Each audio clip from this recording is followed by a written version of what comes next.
get started. Okay. Yes. Already.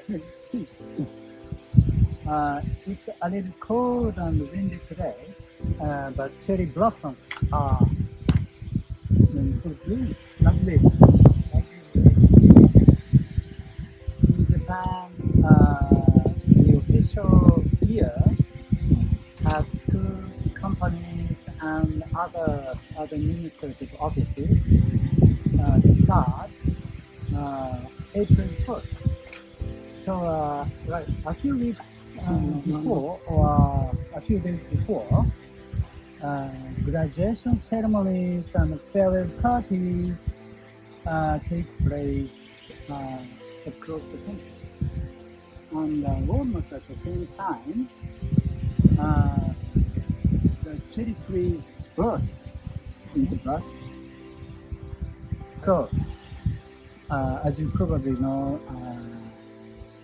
Sakura is among us Japanese a symbol of a new start or departure. So when we see Sakura in full bloom in this season, we feel as if a brand new page has just been turned. How about your home country? Charles, in Germany also, are there any natural or social sceneries specific to this season?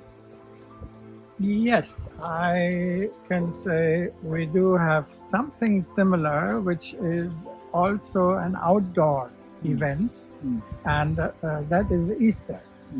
It's an outdoor event in which children in particular participate, and where they look in the garden, look all around for the eggs which the Easter bunny is supposed to have laid there. So Easter Sunday will be the 9th of April. So this is very close to this date today, the 30th. And so this being an outdoor event, it somehow is a little bit similar to the outdoor events which we witness in Japan when people sit down under the cherry tree and enjoy life and the new beginning. Okay, I understand. When I look back to the first 1 year, I rather feel dismal. Yes. The main reason is that we couldn't stop the war in Ukraine. Everybody knows who is a criminal, who is a victim, but nobody could do anything. We only had to see another devastation day to day, and here the body count updated constantly, and the situation is still going on, and will probably last long. So this year, when I see Sakura in full bloom, I'm not so happy as usual. Feeling as if the hopeful nucleus had already been stained. How do you think the war will continue this year? Is there a chance for ceasefire? And if so, how does it come? Yes. Definitely, you are right. I mean, we have to condemn the Russian action in Ukraine, and I'm no Putin lover, and I don't think there's any justification for the war. But I think Western politicians and the media and the peace movement have failed to recognize some of the conditions which both the Ukrainian president and also the Russian president have talked about. That is, last year in March on the website of President Zelensky, we saw a title saying Ukraine must have a collective security agreement with all its neighbors, with the participation of the world's leading powers. This was the title of this web page, which can still be accessed.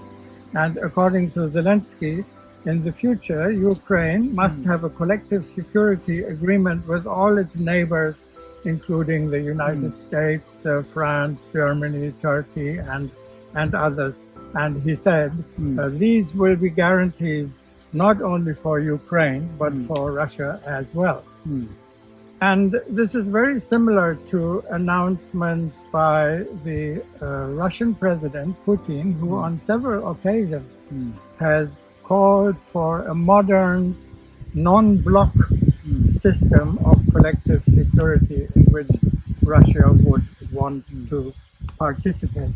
But I have not seen any of the Western media or politicians or even the peace movement having acknowledged this fact or having responded in any positive way to these demands. And it seems to me that we can achieve a ceasefire once these issues are being addressed. Otherwise, I don't see a chance, and I think the war will drag on and it may become even more dangerous as it goes on. So these are very important conditions, I think, and they need to be talked about very much. I see.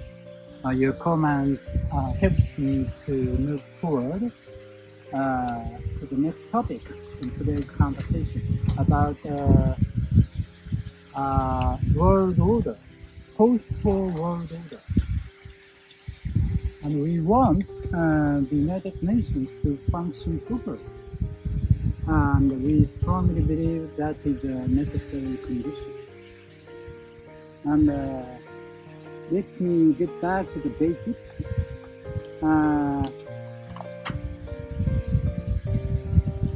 Article 24 of the United Nations Charter goes like this.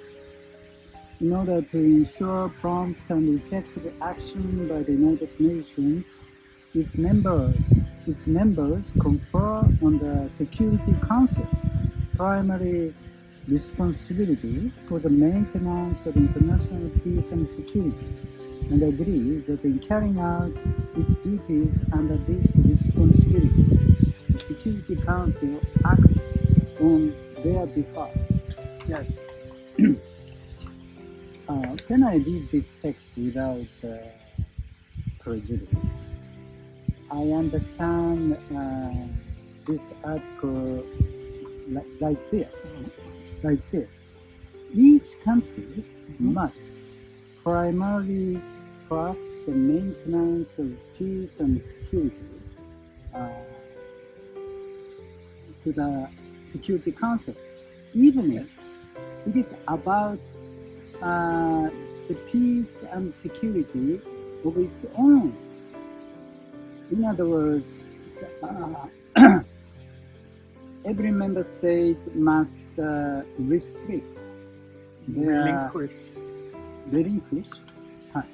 the national sovereignty and to make space for the decision making of the Security Council and the eventual activity of the international police.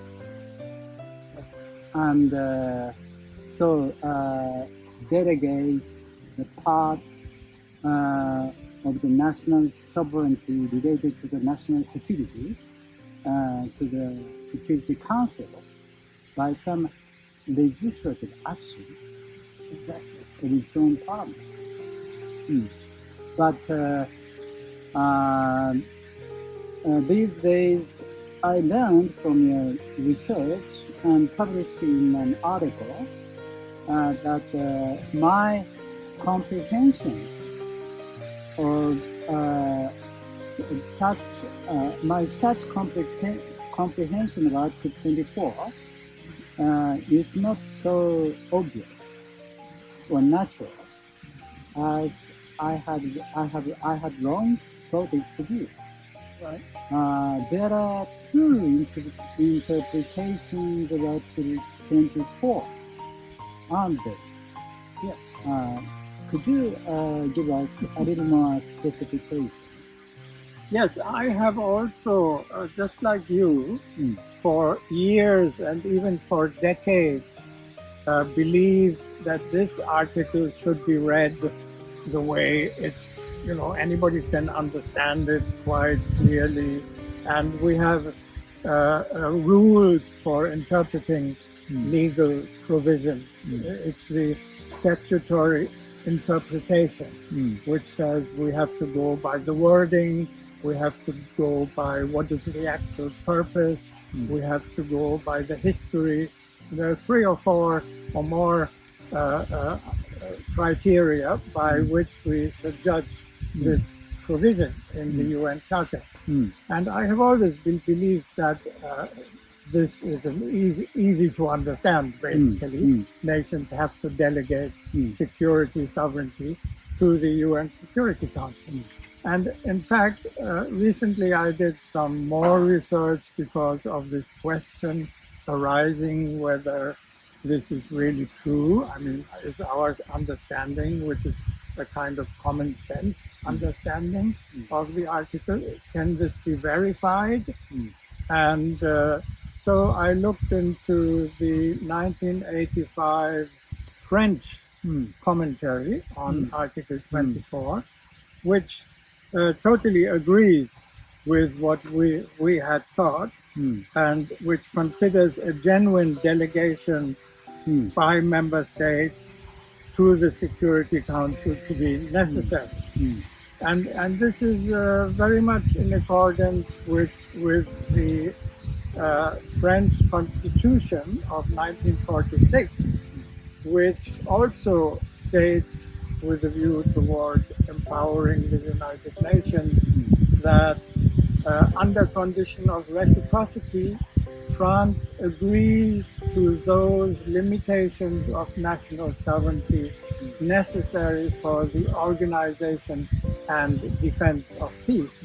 Now, this is clearly a reference to the United Nations, and very much corresponds to the Japanese Article 9, which also limits national sovereignty for the purpose of achieving an international peace based on justice and order. So this is very similar. In fact, these 2 constitutions, I believe, are the ones that have already, on principle, agreed to such limitations of national sovereignty, which is quite amazing.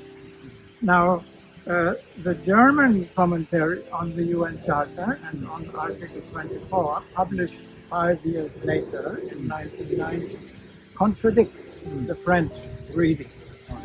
And that at a time when George Bush, when there was the chance and a lot of hope that we would get a new world order, with George Bush pointing out the possibility of realizing a new and different world, and saying, not since 1945 have we seen the real possibility of using the United Nations as it was designed, as a center for international collective security.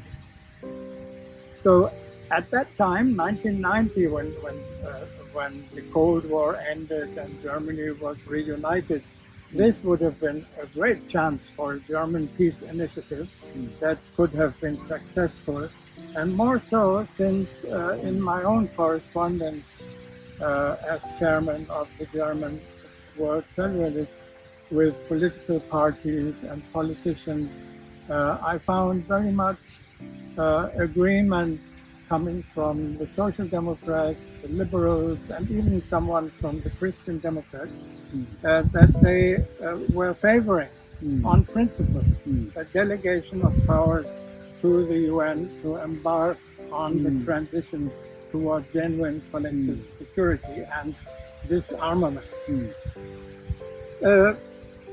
But the German commentary, very clearly referring actually to the French 1985 commentary, says that this does not hold if we strictly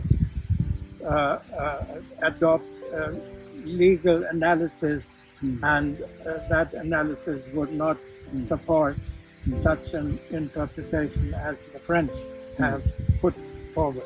And therefore it was not necessary to take legislative action under Article 24.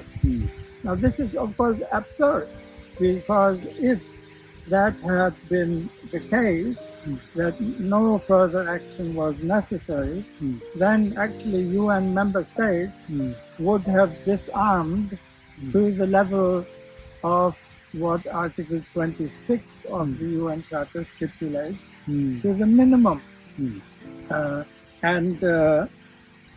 This actually, what you always thought, and what I think still and always think, was confirmed by one of the professors of international law with whom I corresponded. Very famous, he had also been the president of the German Red Cross, etc. Knut Ibsen is his name, who said that I do not believe that the states have already handed over the main responsibility for maintaining the peace to the Security Council in the sense of a transfer of sovereignty. Something like this would presuppose that the states have literally removed the hitherto existing competence from their area of competence and shifted it to the UN. So this is what he wrote to me in a personal letter, and which confirms both the French interpretation as what you and I believe, and of what makes total common sense, really. Thank you. You're welcome. When we compare so-called German interpretation and French interpretation, it is quite evident that which of the two is negative to the establishment of the genuine collective security system stipulated in the Charter. The German interpretation is more negative, or decisively negative. German interpretation. I think that discovery is a little unexpected to the Japanese ordinary viewers acquainted with so-called German pacifism and internationalism of the post-war era. Could you give us a sketch that you have on your mind about the post-war German political history? Yes, what you said also reminds me of something that the Christian Bonhoeffer, who died in a concentration camp protesting the Nazi regime, had said, that not to act is to act. That means if you do not do something that actually you should do, that is also a very negative statement. And so how did this happen? Your question is how can we explain from the post-World War II German history that this kind of negligence occurred? And initially, there were a lot of positive signs, like Ernst von Weizsäcker, who is the father of the nuclear physicist Carl Friedrich von Weizsäcker, and the later German President Richard von Weizsäcker, and with whom I had, Carl Friedrich von Weizsäcker, I had corresponded also, and he agreed with some of the things I said. I once visited him also. But Ernst von Weizsäcker, who had been a war criminal or had been accused of collaborating with the Nazis, he wrote in his memoirs that he thought that a world federal state would be a good idea. And in his memoirs, which was published in 1949, perhaps, which is the same time the German Constitution went into effect, he said that some people talk of World War III, and we can hardly imagine what that would be like and how this would destroy everything. And I cannot, he said, imagine that anyone would prefer this course to the other one which is open to us, namely the peaceful, united movement toward the federalist superstate.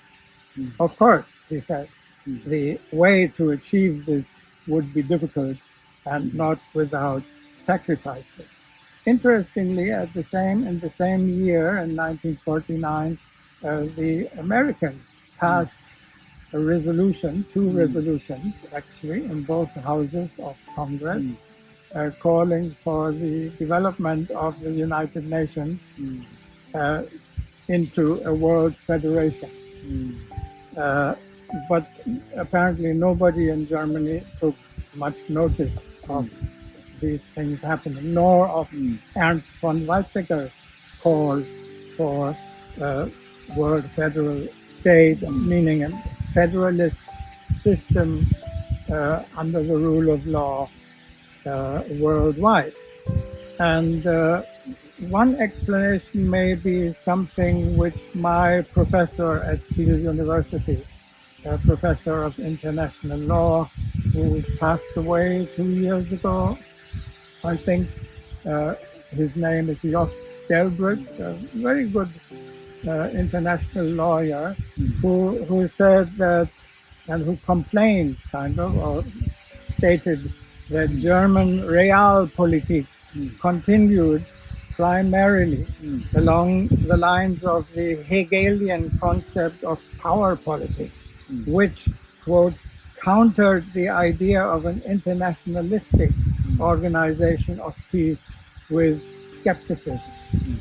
And chances for substantive and, quote, sustained change in the German attitude toward a world organization aimed at securing peace were not positive.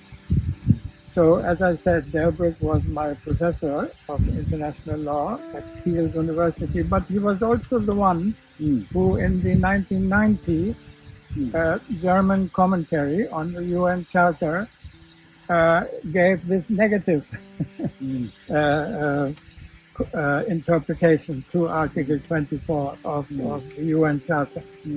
So my question also is, what kept West Germany from, for example, immediately after the Second World War, when our constitution went into effect, to submit to the compulsory jurisdiction of the International Court of Justice, which is also in our Article 24, paragraph 3, and which goes back to the history of the Hague Peace Conferences in 1899 and 1907, where Germany already rejected an international court with binding powers that would make it unnecessary to go to war, to go to court instead. And so what kept us from realizing what Ernst von Weizsäcker had pledged and following the US resolutions by taking appropriate legislative action? Now, one answer, of course, I have always known this, that denazification in Germany actually did not work very well. And both in the administration, in politics, in academia, people who previously had been teaching or in the administration during the Nazi era continued to have jobs. But one in particular was Hans Globke. He was the most prominent example of the continuity of the administrative elite between Nazi Germany and the early West Germany. Now, Globke wrote a legal annotation on the anti-Semitic Nuremberg race laws, and so set the path to the Holocaust during World War II. And after the war, however, becoming one of the most influential public officials in the government of Chancellor Konrad Adenauer. He had a major role in shaping the course and structure of the state and West Germany's alignment with the United States. He was an important figure in West Germany's anti-communist policies and at the domestic and international level and in the Western intelligence community, and was the German government's main liaison with NATO and other Western intelligence services.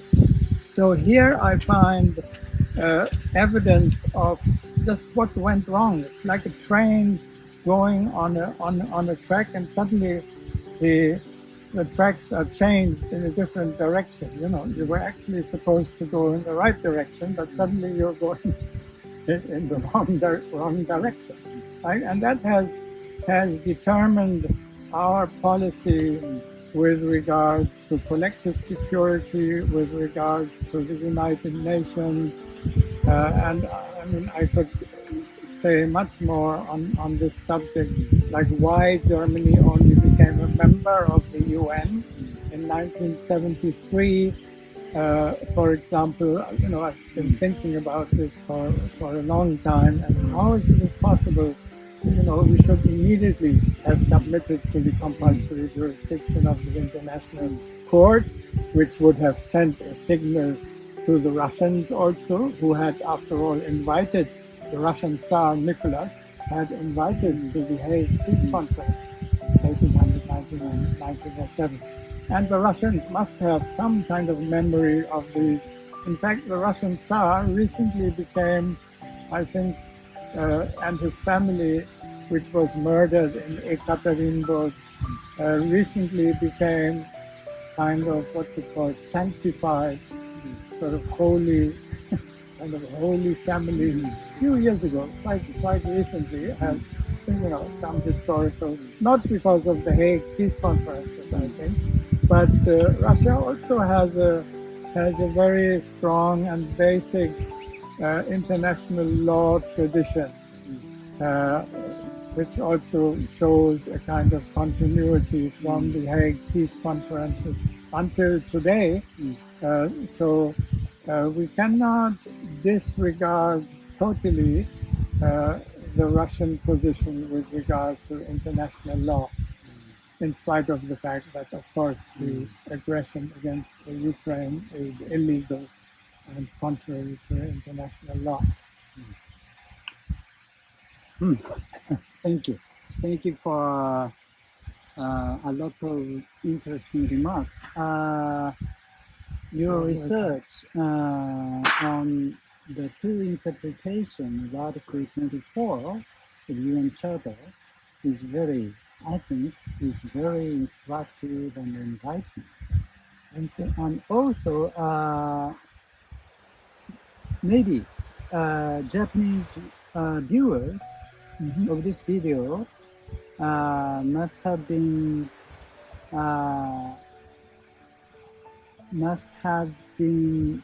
very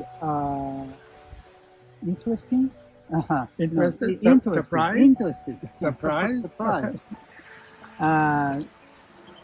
When they heard just now, when they heard the description, your description of possible German political history, because we often compared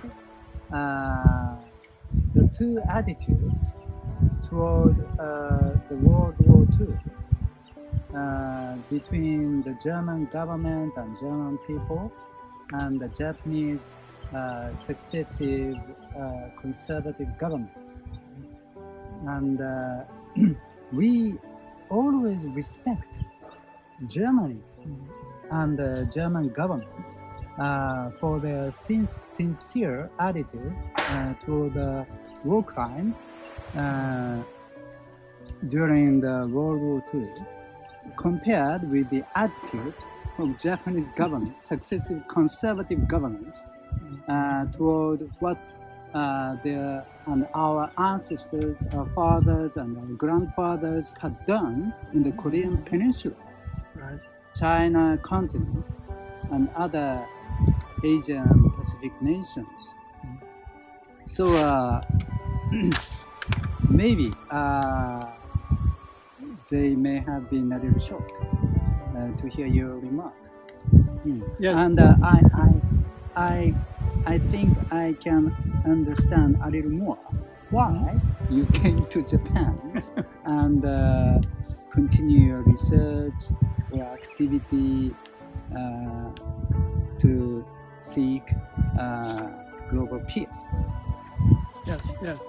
And Yes, of course. I came to Japan because I was doing research on Shidehara Kyujuro, who was foreign minister in the interwar period, known for his Heiwa Gaiko, his peace foreign policy, and who after the war became prime minister and suggesting on January 24th, 1946, to General Douglas MacArthur the famous Japanese Article 9.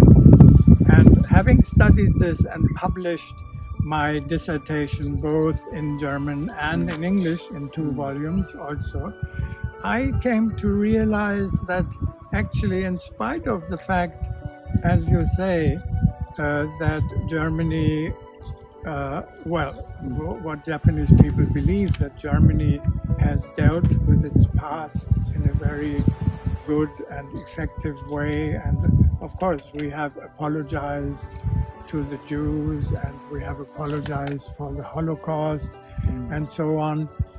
But by some trick of history, we have made it look like, and I wonder what Germany's role in this change in the perception of the historical narrative might have been, that it looks like as if Japan has not dealt with its past as effectively and as positively as Germany has done.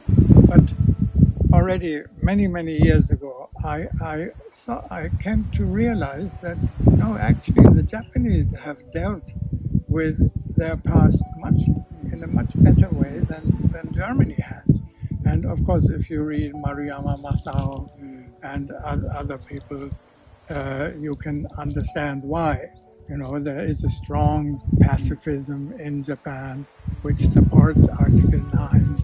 And in Germany, we don't have any movement, either peace movement or political movement, that is demonstrating and supporting Article 24 of our Constitution. You know, I would like to see demonstrations in front of the German Parliament demonstrating for implementing our Constitution's Article 24, just like Japanese every Friday have been and maybe still are demonstrating for maintaining Article 9, which Japan has upheld and maintained so far, even if there have been changes in the interpretation of Article 9. But just the fact that Article 9 is still there is, to me, amazing. I mean, I could shed tears on just this full realization of this Japanese trait of sticking to something which Japan has experienced with Hiroshima and Nagasaki, of course, and what peace means, really. Yes, I very much agree with you. And I wish, I mean, we have some Japanese friends who have who know other people, maybe scholars or politicians in Germany. I wish they would exert their influence to try and tell the German people. I find it very difficult to be heard in Germany with what I have to say. I recently had a publication which you referred to regarding this matter and the 2 interpretations of Article 24 of the UN Charter. But I wish some Japanese would tell their German friends, look here, why don't you become active and write a letter to the German government or to any political party or politician that, look here, you have neglected something and maybe you should think about it and try to take action and at least talk about it. You know, if it's what makes me very angry and sad and afraid also is that it's not being talked about. You know, it's like our rule-based Western world, which actually is not rule-based because there is no international rule of law in existence. But we always talk about, the rule-based Western system, which the Russians deny. So, you know, this is something that needs to be talked about, and I hope that with this interview and this video, perhaps we will reach some people to think about this and talk about it. It is very nice having been able to talk with you under this Lovely. blossoms in full bloom. Yes, It can be done only once in a year. that's right. Thank you. Let's hope for a new beginning. Thank you.